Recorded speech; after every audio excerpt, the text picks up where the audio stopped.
Good morning. Ayin Beis, Volume 3. We're on page 1476.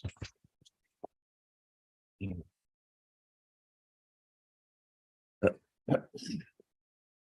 in the last class, we learned the difference between the tzimtzum and the parsa. Loosely translated, tzimtzum means concealment.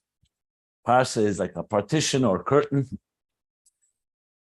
Tzimtzum is primarily used when we talk about the transition from Ein Sof before the tzimtzum. I'm talking about the tzimtzum Arishan now. The Ein Sof before the tzimtzum, where there was no room for existence altogether, completely divine. In the language of the Eitz Chaim, Lo Yehoya Mokem Nisinis Mokem the Elam is Klal, and Parsa, where it's primarily used between Atzilus and Biyah. In other words, it's much more connected to the creation process, whereas the tzimtzum creates the environment that there's a possibility, the capability of being a space, a chol l'mokum pani, for another independent consciousness besides the divine consciousness. The parsa is far more active in the process of bringing that oir, once it's gone through the tzimtzum, bring it close, as he calls it, kiruv el Yesh, applying itself to engage. So in other words, if you don't have the parsa, you have a tzimtzum, so you have a paradigm shift, a tremendous paradigm shift from a reality that is just divine, period, to a reality that allows space for a makabel, for another, but you don't have the application and the engagement of creating a blade of grass, or a toad, or an animal, or a tree, or a bird, or a sky. Obviously, again, God could do anything he wants, but in a logical process, first you diminish the light, you create the space, then you apply yourself to create every particular detail. Similar to what we would say, let's say, even though this is not a good, perfect example, that you first take a piece of first you get a raw piece of gold or a raw piece of clay, and then you begin to shape it into details. Usually that's the difference between Bria and Yetzirah. But in broad strokes, you could say that first you need to create that environment. And there, in that context, as we learned, it's even a bigger shift than the shift of the parsa, because the parsa is going from Atzilus to Biyah. This is already all after the tzimtzum. The tzimtzum, like he said, is a deeper, the words he used is tzimtzum b'chinas sisal m'siyesum b'chinas parsa, because tzilika er legami. You have to completely change the paradigm from the total divine consciousness to the space left for another consciousness. But on the other hand, when it comes to, like he says, once you have that space, in other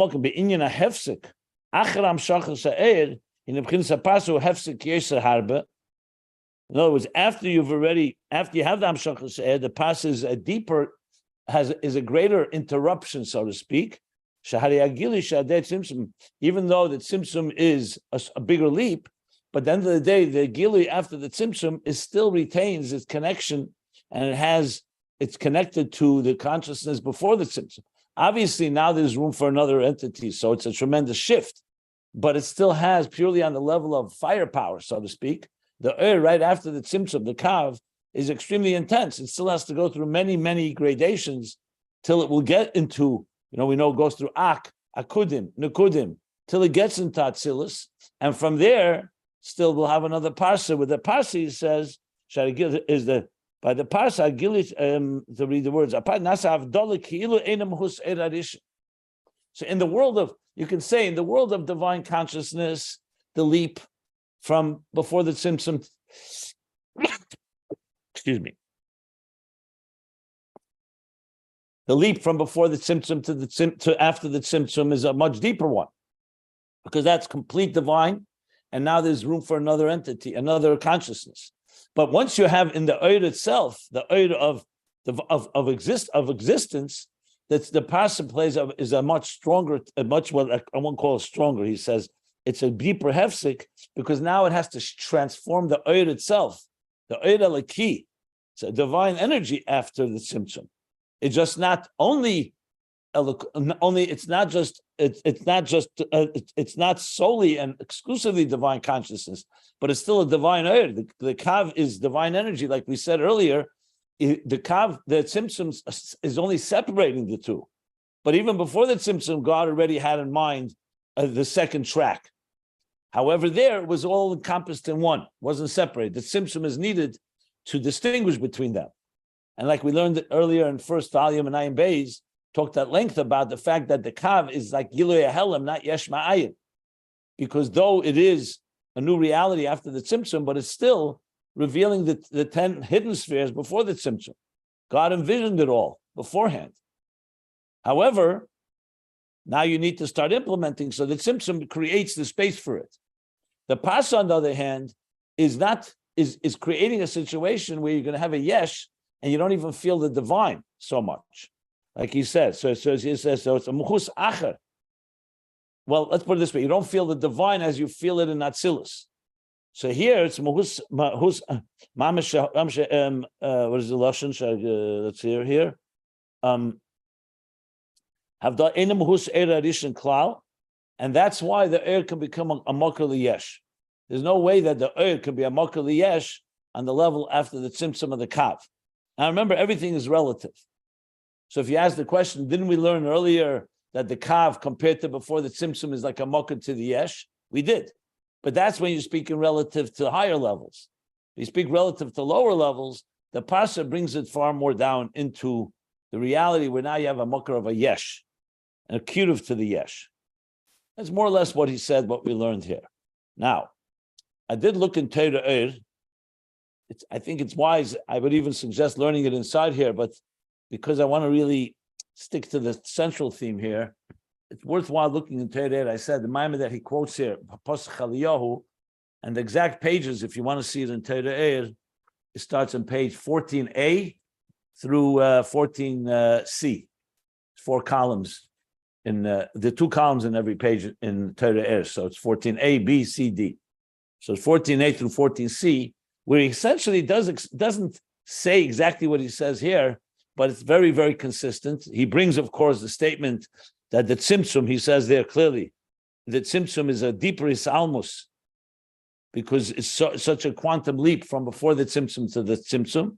But then he talks about the Parsa, as I pointed out yesterday, he goes with the example, Moshel and Chida, and he says it's a Ur Chodash. It's like a new Ur. When you talk about the Ur after the Tzimtzum, even though in some places it does say it's a Ur Chodash, simply because it's a Ur that is not just completely consumed with Elokus, as it is before the Tzimtzum, but the word Ur Chodash suggests, like he says here, like the teacher has now brought in another third party, so to speak, a moshel. An example is from, like he says here, the words that Alter Rebbe uses, very interesting, very unique words.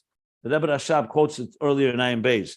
He says that Inyan HaParsa Mafsik Ben Atzilus Lebriya Shu B'chinas Mosach Mavdil, it's a separating curtain, Ledaber Min Yonim Achedim Shalem Inyan Atzilus. That's what a moshel is. The whole point of a moshel is that you're going away from the idea itself and bringing an example for it, or the way he puts it earlier with the moshel. HaMoshel Hazehu Min Yonim Achedim Shalem Inyan HaSeichel Sheretz L'Lamed Olav.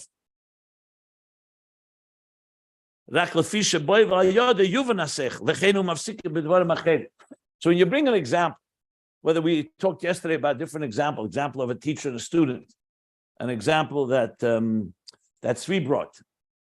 Yitzchak wrote to me as well an example in engineering.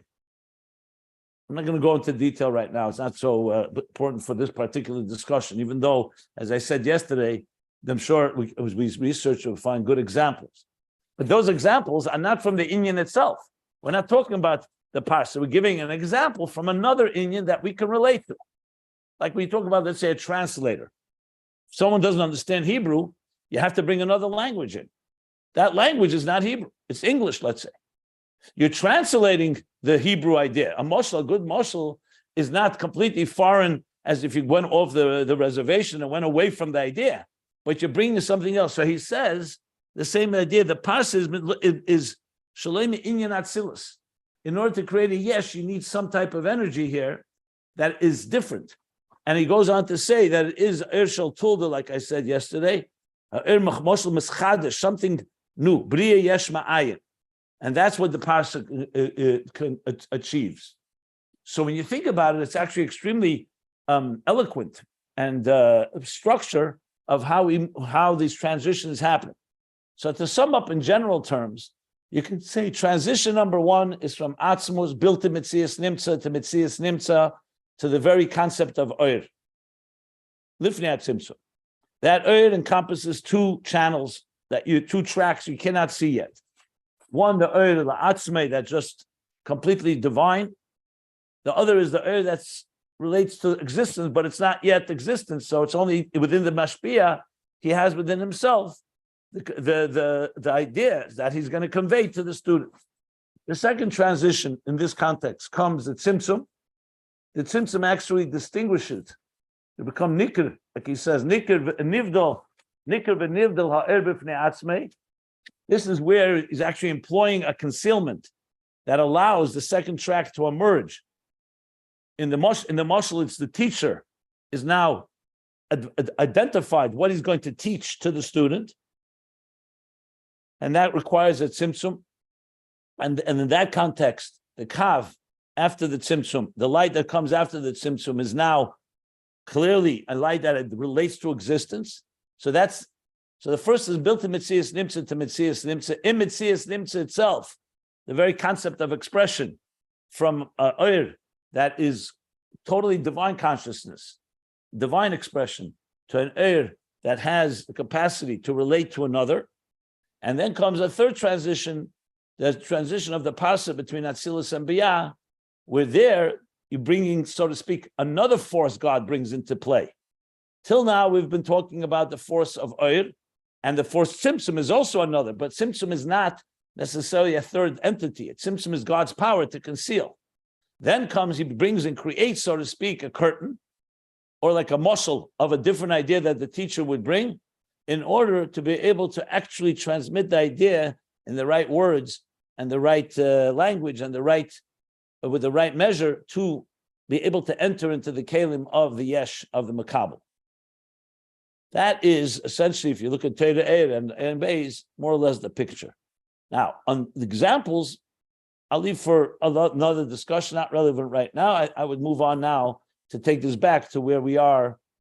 Like all this was coming to explain the different stages of how we move from Elokus, pure Elokus, into existence.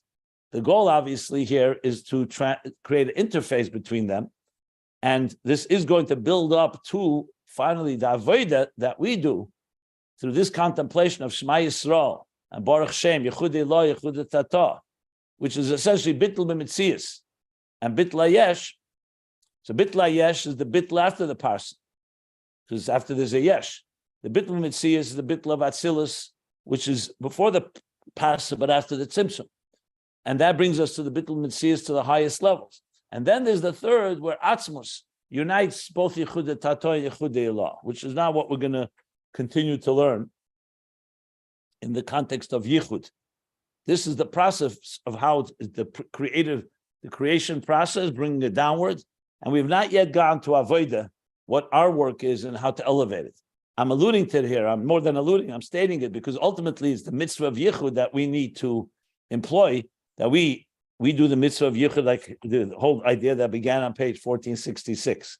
But I'll let the Rebbe Rashab take us there, and then we will need the Mittler Rebbe's Maimer to continue the theme till we get the full picture established.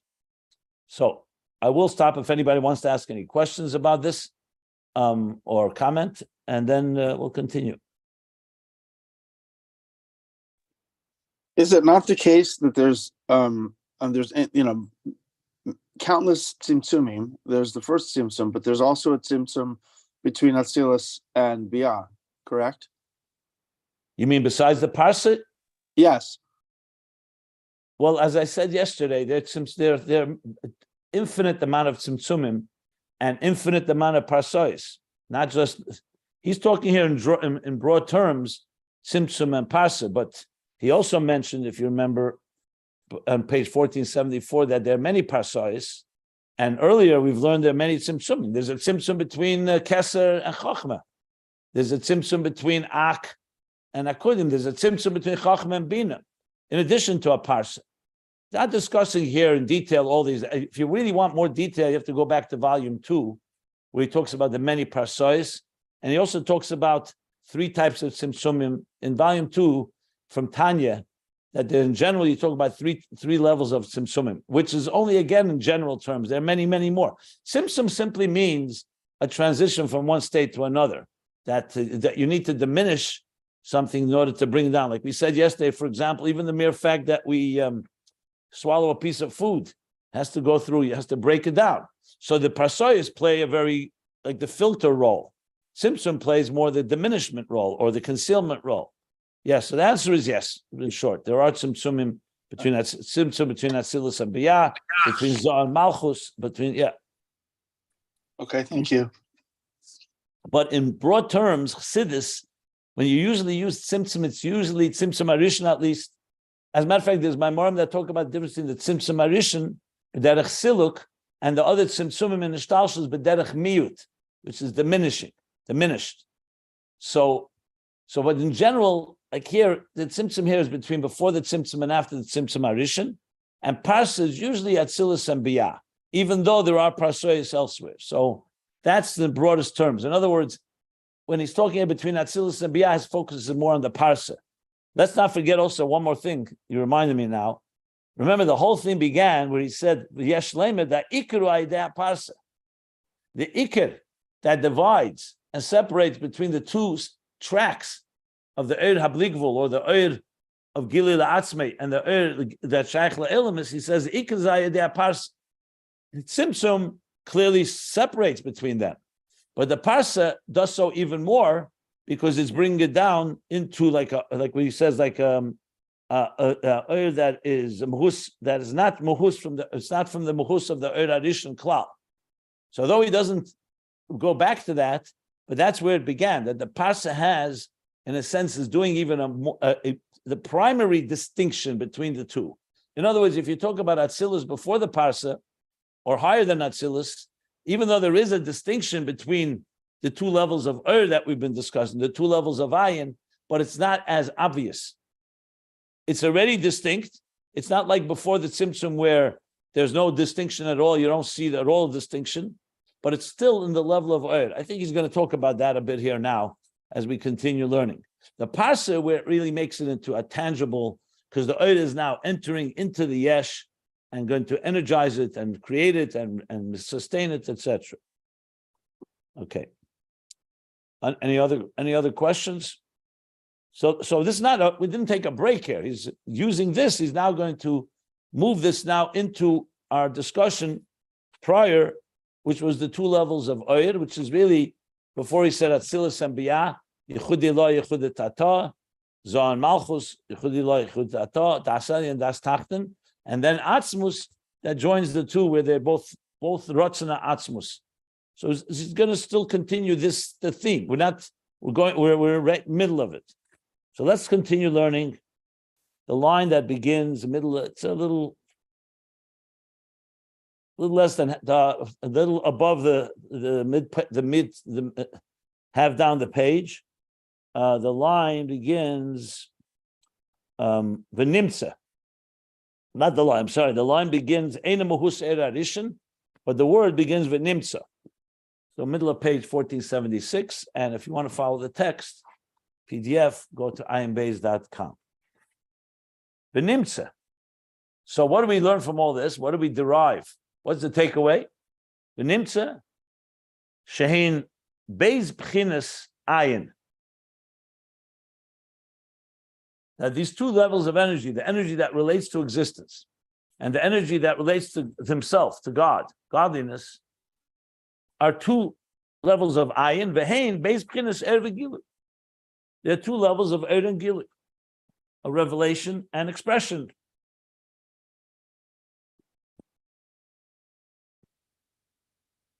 Ha'echad, the first is, so we've learned this already, but now it's going to be a lot richer once we've understood the tzimtzum and the parsa.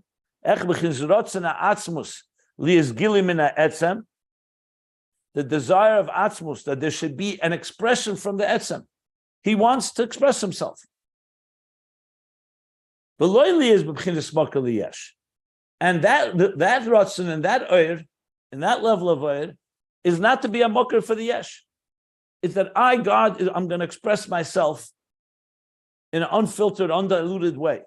Yes, it's already a step down from Atzmus, because Atzmus is not connected to Gilui, doesn't need to express anything. And as I explained at length earlier, in the earlier classes, why we need that. Because it's going to ultimately help us reach and understand God on God's terms. It also introduced into us a level of bittul, b'mitzias, that you don't have from bittul hayesh. But this Ratzon itself is Ratzon ha'atzmus, very unique lashon. I don't think I've ever seen it anywhere else in Chassidus. Ratzon ha'atzmus li is gili min etzem. He's already introduced the idea of Ratzon at the top of the bottom of last page, that they're both the equal desires of God, both levels of it. But here is like spelling it out. Is the Ratzon ha'atzmus? Let's read it again. Li is gili min etzem. That there should be an expression. There should be. Gili doesn't just mean revelation. Gili means that it should manifest in some form of expression. Like I said, sometimes you can just call Oyer expression, manifestation, if you wish. I don't like my manifestation could be hislapshus. Let's not use that word. But a form of expression, a form of presence, where Atzmus is built to Mitzias Nimtze, doesn't have expression, doesn't need presence, doesn't have to be present. Present, I mean, the way we understand what present is. If I told you this table was not present, was not here, it's not here. Because its parameters of existence means that it has some form of identity, some form of presence, some form of existence, some form of expression. Even if it's concealed, it's still an expression. But it's one loyalty is b'chinas makal Yesh. What is the second track, second Ratzon, so to speak? Beis, I don't know, I don't want to call it a second Ratzon because I don't think he used those words. But the Beis, the second level of Oyer and Gili, the is Gili makal Yesh. That there should be a Gili that will become a source for the creation of a Yesh, of another entity.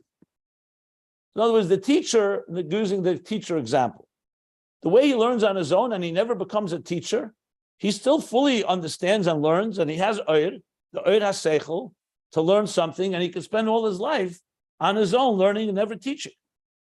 But there's a second element here, a second Oyer, the Oyer to teach, the Oyer that will relate to and ultimately teach a student, using that muscle. So that's the second track of Oyer. The Tzimtzum allows us to discern between the two. Before the Tzimtzum, all this is within so-called Etzem, all united. And the Parsha makes it even more tangible, like we said, because it brings it into the Yesh and Kiruv el HaYesh, Mokar el HaYesh Mamish. But it's like two stages in the separation between the two. Ultimate goal, obviously, is to reunite them and bring them back in our awareness, that we should realize that they're all coming from one place. Just again, qualifying that. We will learn about it, but I just wanted to make that clear. Okay. Any questions? I want to move slowly here because every line here is is rich with the meaning, and I don't want to overwhelm like one idea, because I see now it's coming another Yesh Leimer. So I think that was clear. But if anyone want to ask something, please do. Okay. The Yesh Leimer, continuing, and we can say, Shezeu b'chinas harotzon liyez b'chinas eirish.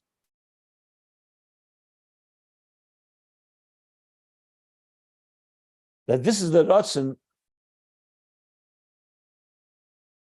that there should be Eiris. I'm not sure what he means, so let me read on before I explain what that line means. Because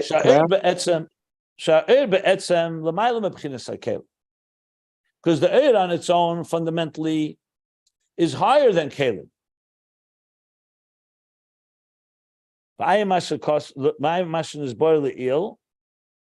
And delve in what we learned earlier. Takes us back to volume 1. They actually say that maybe the Rebbe Rashab meant to write Mimana. I'd have to look up if I agree, but let's say that's correct. The bottom line, he spoke about it in an earlier mimer, in literally the first 50 pages. They cite page 48. So let me just read this. Yeah, Yesh Gimel Madregas Ba'ir. So there we learned that there's three levels in Oir. There's the Oir, the Etzem Oir, the very fact that there's Oir. There's the Oir as it gets closer, but it's still a Mailam Keilim. He called it there Nekud Kav and Shetach, also Chemet Surah Tikkun, I believe. The third level is the Oiris as they manifest or ready to manifest in Keilim. It's similar to what we've spoken about a number of times in the Keiches HaNefesh. So I'll go from the bottom up. You have the power, for example, to throw in your hand. You actually throw something. It's the power to throw that is working with your hand. The power of vision in your eye. That's Eid in a Keli. But then there's the power of vision even when you're not seeing, when you're sleeping, let's say. So that's Keich HaNelim. It's an Oir that's Shaykh to be revealed in a Keli, but it could also be somewhat above it. And then there's Etzem HaKeach. When we say, for example, that a blind person can give birth, blind parents can give birth to seeing children, it's coming from the nefesh, has a power of vision that is not limited and not bound by the kelim altogether. So he's using this to explain that you see that the Eir goes through gradations here, through levels. The Yesh Lemer, this is all in the parentheses. He's using what he said earlier in the bottom of last page. Remember, there was two, Iliva Olol and Atzilus has two. One is for Atzilus itself, there's a cause and effect, there's the transmission or transition in the spheres. One sphere to the next for the purpose of Atzilus, another one was for the purpose of Biyah. So he's comparing that to these levels of Eir.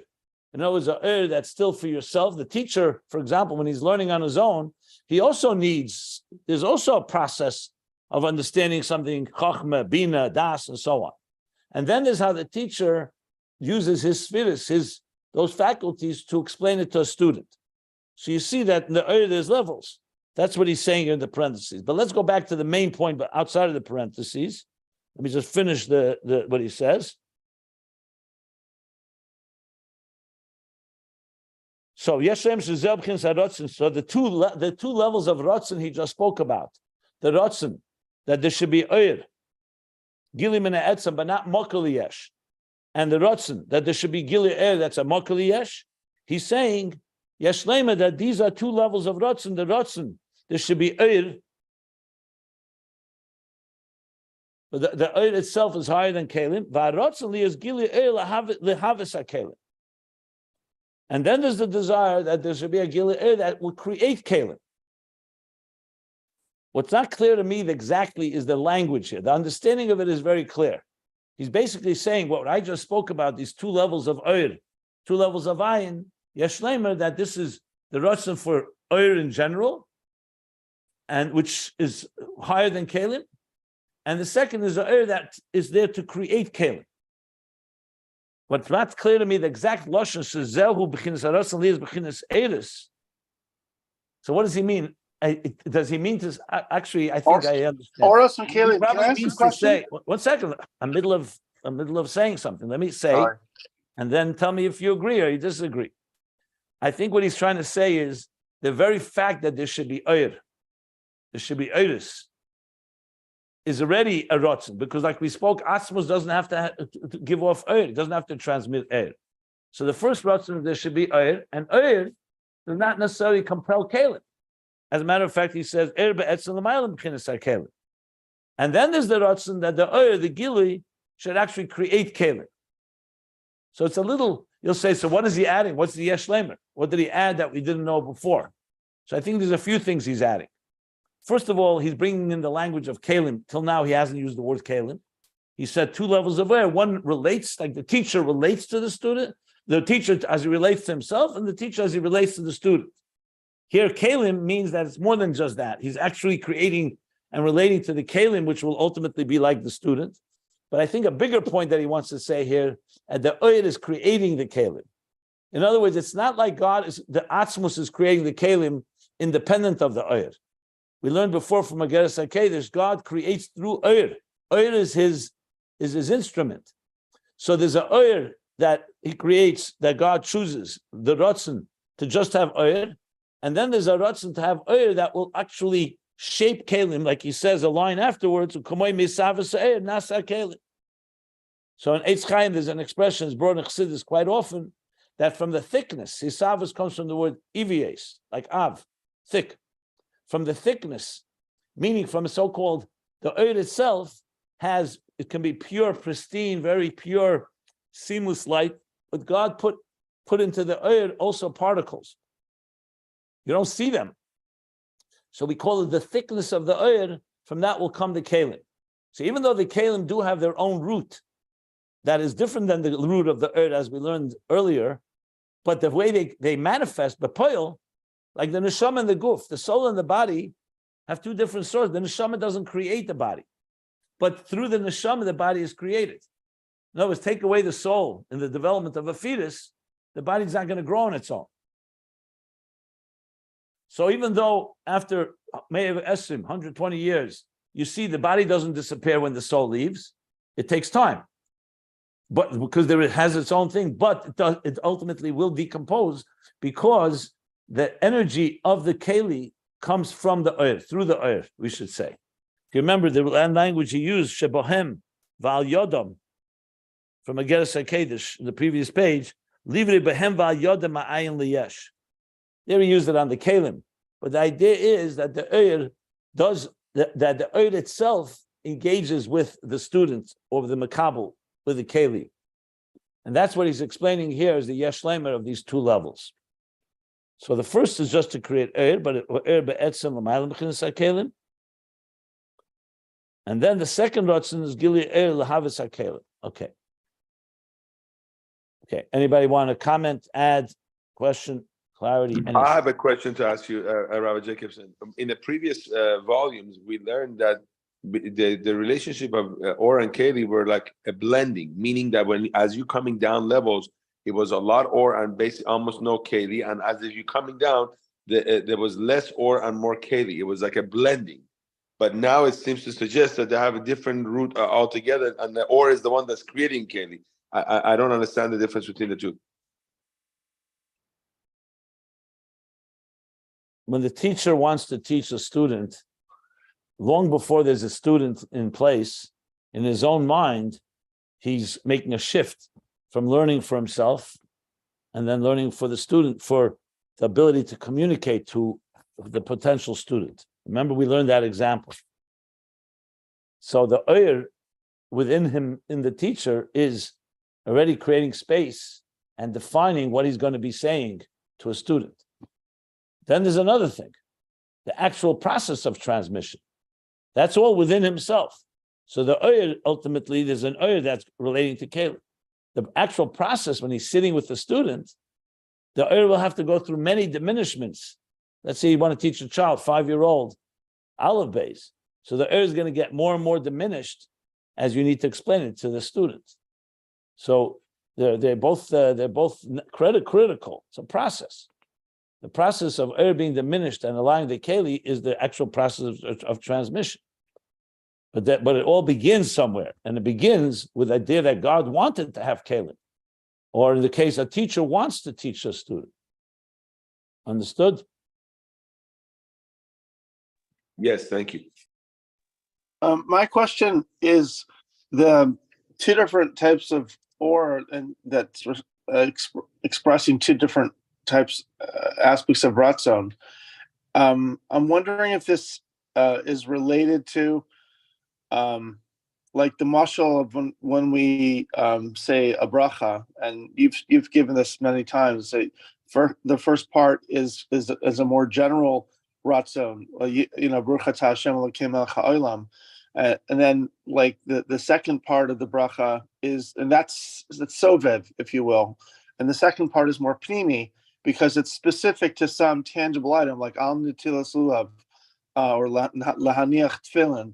And I'm wondering if not only if that's a good metaphor for what's being said here, but if it's also actually an example, a direct example of the two different types of divine light or will that are being discussed here.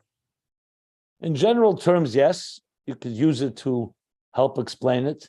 In more specific terms, we're talking here probably higher levels, but in general, yeah, the concept is similar. Essentially, you're asking whether these two levels are like Sevav and Mamala. Right.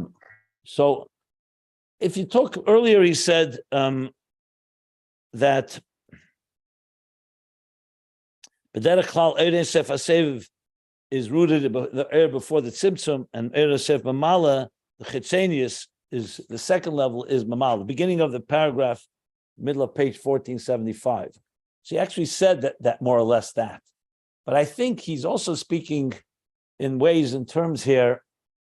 Well, let me put it this way: you definitely can associate the two. Let's suffice it to say that. So yes, the answer is yes. Okay, thank you. Yes, I have a question. In other words, let me 1 second. Let me just put it in more terms. Atzmus wants both things. That's the whole point of the interface. He wants us to connect with him on his terms, but he wants it to be also on our terms, integrated. If, for example, we just said Baruch Atah Hashem Elokeinu Melech HaOlam, or in some brachas Asher Kedushanim Mitzvosei V'Tzivanu, that's good for connecting to God's Ratzon. But it doesn't tell us how you connect and with what detail. Is it through tefillin? Is it through lulav?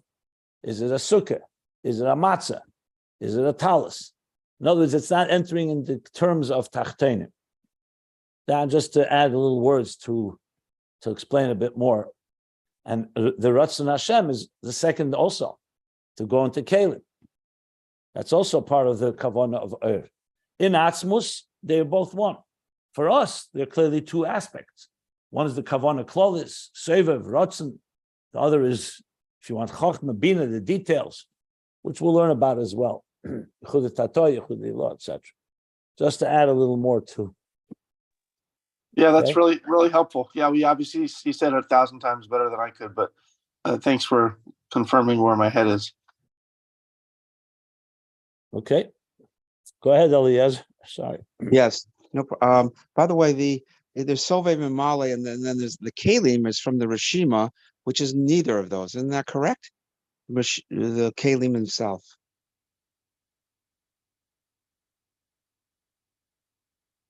Well, that's what I mentioned. I referred to that the Keilim have their own root. In other words, Ur, if left on its own without God wanting it so, Ur would just shine light forever. It may be diminished light. You can conceal the Ur. But for it to actually have the tangibility of a Keli, its structure, I should say, identity of a Keli, you need a particular Ratzon Hashem for that. And that ultimately comes from the Helam Atzmi, which is the root of the Rishimu and the root of the Keilim. But then there's another aspect. Even that, Hashem wants it to come through Ur. He didn't just create two tracks. Everything starts through Ur. Because you don't hear that Lifnei Tzimtzum, here are the Ur and there's Keilim. There's no Keilim yet. There's the power to create Keilim. Koyach HaGvul. That you have. But the actual Gvul is only after the Tzimtzum and after the Tzimtzum and the Rishimu and so on. So everything travels through Ur because Ur is ultimately divine expression, and the Eibishter does not want a Helam. He only wants the Helam in order to allow for there to be another consciousness, another independent entity, a Keli, a student, human beings, a world. But so the process of creating the Keilim is through Ur. That's why I gave the example of the Neshama and Guf. Shama and Guf have two different roots, but the Guf needs the neshama even to reveal its very power of its own being. That's maybe what you're touching upon. So the Helama Atzmi is carried within the Or, within the Or. Not necessarily. That's not necessarily the case. Didn't you say that everything is expressed through the Or? For God's but the Helama Atzmi is a power of God's, the Helama Atzmi. The Helama Atzmi is going to travel through the Ur when it makes the Keli. That's what you meant. My point was that the Helam Atzmi precedes the Oyer. That's what I wanted to say. That's what we learned earlier. But the things that will be created from the Helam Atzmi travel through the Oyer. That's the subtle difference. I don't know if it's so subtle. Yeah, I see. Interesting. So the Helam Atzmi is the ultimate source of Helam Atzmi is the ultimate source of the Rishima. Let me put it this way. Let me say this. It's really not the topic we're discussing, and I don't really want to go into it. It's a lot more complicated than what it sounds. It's not so simple. Because the question is exactly that. What about there's levels of Oyer that are called Etzema Oyer that are higher than Gilui too. We learned about that too. So I don't want to go there right now. It's going to really distract from all of this. Okay. It's not what he's saying. We learned about this. If you want to go back, I can tell you exactly where we learned about it, if you want to go back. Yeah. So many pages back, around 100 pages ago. We This talked was all the thinking in Atzmus itself that yielded the Tzimtzum Harishon. Is that the discussion? Not exactly, but it's part of it. Yeah, part of the picture. Then you did a class, a master class for the world, where I think you described this as states of consciousness. I think, is that correct? Yeah, I talked about this many times. This is a big topic. I'm just saying to go into it right now. Yeah, we're staying away from it. I get it. I just wanted to make sure I knew what you were staying away from. No, that's fine. That's fine. And as I said, I just like to be learning. I'm going back. You have to go back firstly to page 1469. That's how far back it goes. And then 1330. I'm very familiar with the topic. I've struggled with it a lot. So it's not like something, Okay. So actually, the truth is you have to go back, really, page 1467. Not 1267. 1267. And there we discussed this idea at length. So being that we're learning this, as I said, there are times I just don't want to go. It's a whole discussion of its own. Helam Atzmi, the difference between Eris and Keilim and their root. And again, they're all rooted always in one Atzmus. Here he's talking clearly two levels of Oyer. He's not talking about the Helam Atzmi. He's not talking about the root of Keilim in the Helam Atzmi. He's talking about the Oyer as it relates to Keilim or the Oyer that doesn't relate to Keilim. That's the key thing to keep in mind. And that's very deliberate for the Rebbe Rashab, because he talked about the root of the Keilim, the Rishima, the Helam, when he was talking about Mata Lamaila, not Mamayla Lamata. When he was talking before 1350, where he went over to Torah and the Gilui Er Hariya and all that. There he was talking about through Tefillah, how we go Mamat Lamaila. Here he's talking about Maila Lamata. So it's a bigger topic. What I will tell you is I will address this in the right time, where it all belongs together, when we bring it all together. But here's going to just be very confusing right now if I go there, in my opinion, at least. Fine. Thank you. So what I'm doing is I'm employing now the second level of Oyer, the Shaykh the Keilim, to our class, as opposed to just talking about, but we'll get there, and it's fine. I'm saying you're touching upon real issues. I'm not dismissing the question and the topic. But I don't know if you were here in those classes, but I talked about it at length. And he talks about it quite extensively, the Rebbe Rashab. Oyer, Helam, Keli, the root of it all. But here the key thing to keep in mind is it's Yechudi Lo, Yechuda Tata. That is Oyer. That's not Keli. We're not talking about the animal soul right now. We're not talking about how to integrate it into existence. We're talking now these two levels of divine expression. One is pure divine expression to himself, that doesn't relate to Yesh, and the second is that relates to Yesh. And it's the Tzimtzum that allows that to happen. Then there's a whole other discussion, the track of creating Keilim and where that comes from. Like, for example, the idea of Yesh Amiti, Yesh Anivra. The idea that we have the Mitzusim Atzmus in the Yesh. That's a whole other discussion, which doesn't belong right here. But it will all come together because they both feed into each other. Basically, all these levels are all going to reveal to us different levels of the divine. And then they come together in the most beautiful way, and they all work with each other. Neshama, guf, does the neshama feed the body? Does the body feed and nourish the soul? As will be lost in love. So you see, that's the broader context. But right now he's focusing very much on the oil itself. And then we'll go back to the Keilim. Good. So more specifically then on here, this term that you said is very unique in Chassidus, ha'aleph, bechinas ratzon ha'atzmus, lios giloy min etzem, lo lios bechinas makor liyesh. When you have a ratzon, you need an aliyah for ratzon, I would assume, before you have a ratzon, the actual ratzon. My question to you is, Rabbi Jacobson, in the level of atzmus mamish, I would assume that there would be giloy there even all the time, eternally. That's a fair question. It's a good question, and my answer is very immediate and quick. Here, Ratzon Atzmus, he's only using it as a euphemism. He's only using it because there's no other way to explain.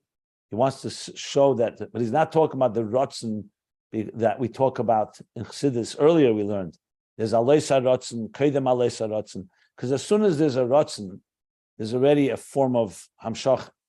In Samach Vav, in Vayelech Samach Vav, he talks about the two opinions in Kabbalah, whether Ratzon is Ein Sof or not. You know, whether Ein Sof is the Ratzon or is it higher than Ratzon.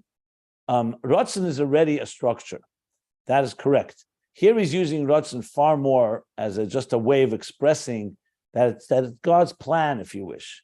It's like when we say in the Sava Kadosh Baruch Hu, God desired, there's nothing precedes that desire. It's not like a whole process. It's the opposite. It's from the Nesava that everything else follows. Same thing here. He's basically saying Hashem wants it, as you would say it in simple English, not because it's a level called Ratzon. I don't know if you're following what I'm saying, but that's the key thing to keep in mind here.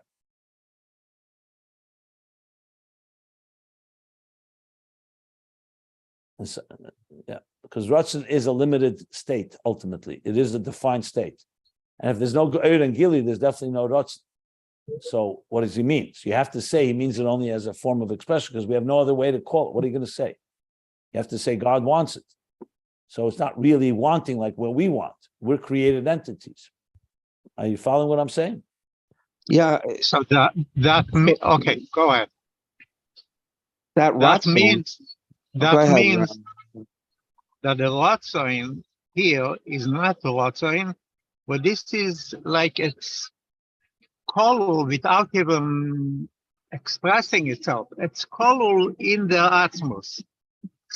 It's not even a close Ratzon, it's not there, but this is like part of the Atzmus. Yeah, part of the plan would be a good way to put it. Or there's some other part of the Nesava. But it's not, it's dealing here. But it's a good question because he does use the word Ratzon Atzmus. But I'm absolutely sure that this does not mean when we talk about levels of Ratzon, Aleisa Ratzon, Keilim Aleisa Ratzon, as you pointed out. For sure not what he's talking about here. Because this is creating Oyer. All that levels, if you recall, are in the Oyer, there's already a level of before the desire, and even before the desire, then the actual desire, then the allocation of resources. Here we're not talking about that. Here it's like saying Hashem wants to bless you. So we don't talk about what do you mean by where does he want this? The Atzmus wants to bless you. If you want to talk the dynamics, then so-called the engineering of it, the mechanics of it, I should say, then you start talking about, okay, how does that Ratzon manifest? It manifests first in the Oyer, and then in a Oyer that's higher than structure, then an Oyer that comes into structure. So it's just another way of how Ratzon is used, much more, as I said, loosely. It's almost like Dibra Teira B'Loshen B'nei Adam. God sees, God hears, God is angry. We all know that's not, there's only examples. They're not, God is actually sees physically, but he has the power to experience. Like if he created Haloi Hayetzer Ayin Leyabit, the one who shaped and created an eye doesn't see. Of course he sees, but we call it more. It's the meaning is that he does not see. That's the way we put it. He has chachma, He does not have chachma, because you can't say he's missing it, but you don't say it's chachma like chachma atzilus. That would be the same idea. Ratzon means actually desire. That's already a manifestation. Here it's more like saying God does not desire, meaning he has the capacity to transmit things. How he does it, there's no how here, because the whole thing hasn't yet taken on any structural shape. It's only the highest levels of what Hashem wants. We say Ratzon Atzmi for mitzvahs. Anyway, that's how I would explain it. Yeah. So we say Nisava, it's not like a taiva we have, it's just expression. The best way we can explain something that doesn't have logical reason, that's beyond, that's super rational. So we say desire, and the Alter Rebbe adds, Afataiva nishtak in kasha. Can't ask questions on the type. It's all derech zeh.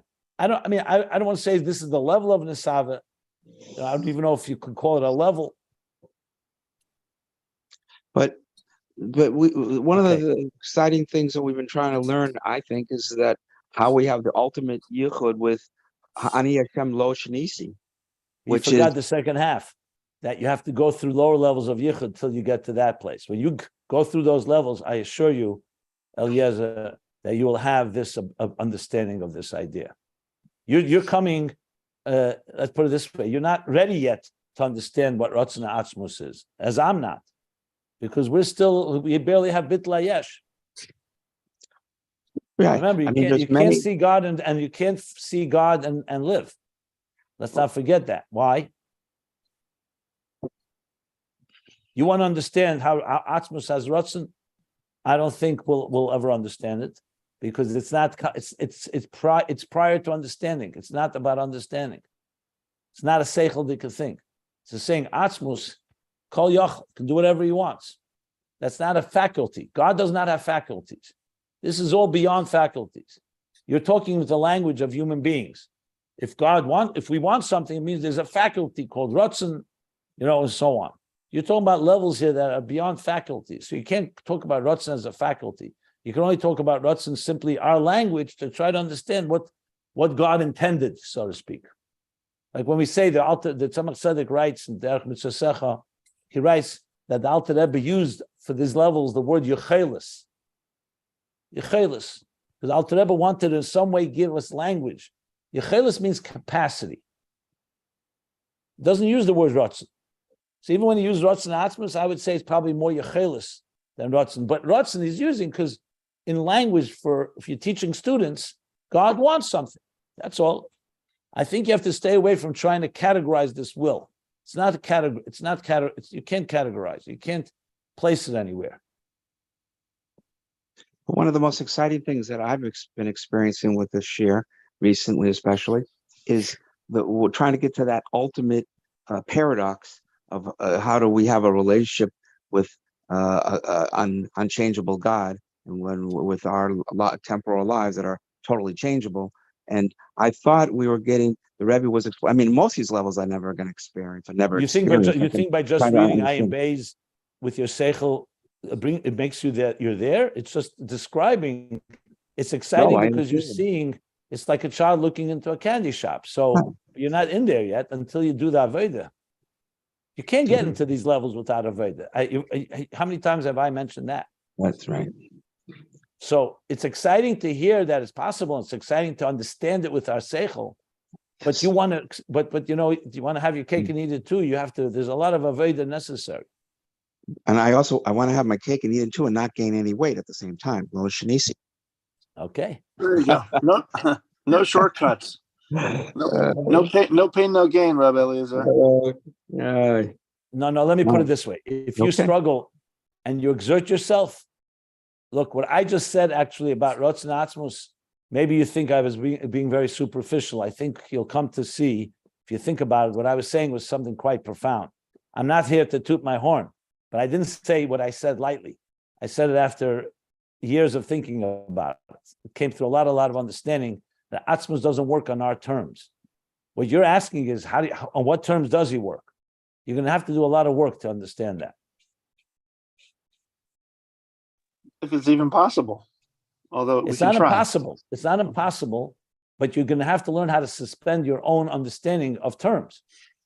When we say to experience God on God's terms, that you think that's just an easy thing.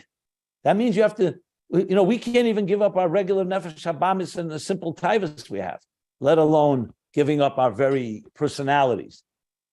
I'm not saying this to in any way as a negative. I'm just saying we're talking about something that is completely different reality. Mitzias built in Mitzias Nimtza. Yes, you talk about Leishanisi. There's nothing in our lives that's Leishanisi. Everything in our lives changes. Everybody is mortal. Yes, Mashiach will come. Are we getting there? Do we have elements and the tools to get there? Yes. Do we have a taste of it? Yes. The Jewish people talk about Am Yisrael Chai. We have an element of eternity. But can I say that I, in my daily life, have fully integrated eternity? That would be like ridiculous to say that. You try as much as possible. You do a mitzvah, you do a kindness, you do love, you show love to people. These are eternal values. But most of what we're preoccupied with, let me ask you something. If someone just yelled out the window now, there's $1 billion in the street, would you continue learning about all this Atzmus, or you'd go outside to get the money and then come back to the shir? I'd go out and get the money. Okay, because you say to yourself, hey, I can always learn this later, right? No, I could do a lot of mitzvahs with $1 billion. That's what I say, yeah. But you're telling me you would take the $1 billion and give it away all to tzedakah? No, that I wouldn't do, but I'd give a lot of it. But I got a question. No, my point is, let's not forget, we ultimately do have an element of materialism in our lives, to put it mildly.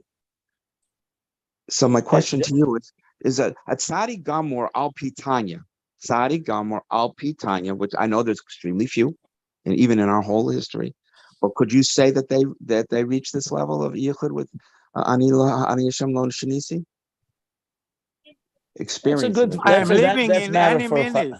I cannot be stuck. He's blocking me. Okay, so you're asking a question that requires more of a farbrengen. There's a longer discussion. I don't think it's for right now.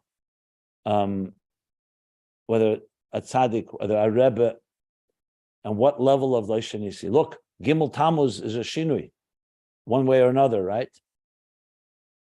So clearly, even a tzaddik gomer, even a rebbe, is not completely subject to no shinuyim.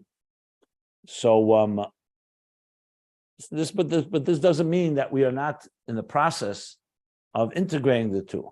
And remember, learning about this is elevating. Even if you don't hold by all these levels, it's still an elevating process. First of all, we get to learn about levels that just are beyond us, and that itself is very refreshing. Secondly, the very fact that we learn about it and try to understand it, like he said, how do you get to V'ahavtas Hashem Elokecha? You can't influence the Nefesh Habamis until you have a real strong Shema Yisrael and Baruch Shem, which is exactly what he's doing here. So we're right now in the process of how we acclimate ourselves and train ourselves and educate ourselves to a perspective that's different than we have on our own. That's why we daven and that's why we say Shema. So all this is correct. It's a process, and each of us is in a different stage in this process. Amazing. Thank you. A very illuminating discussion. Thank you. Absolutely. So let's stop here before the Yesh Leim, next Yesh Leimer. There's another Yesh Leimer here. I have to also add that the Rebbe Rashab, especially in volume 3, as we know, often is very dense and brief. So there's a lot of things here that need to be unpacked, and I will do that. But we're moving along here. There's a lot to talk about here. And I keep repeating that when we learn the Mittler Rebbe's Maimer, I think a lot of this will become even more understood and more appreciated. So let's stop here in the middle of page 14.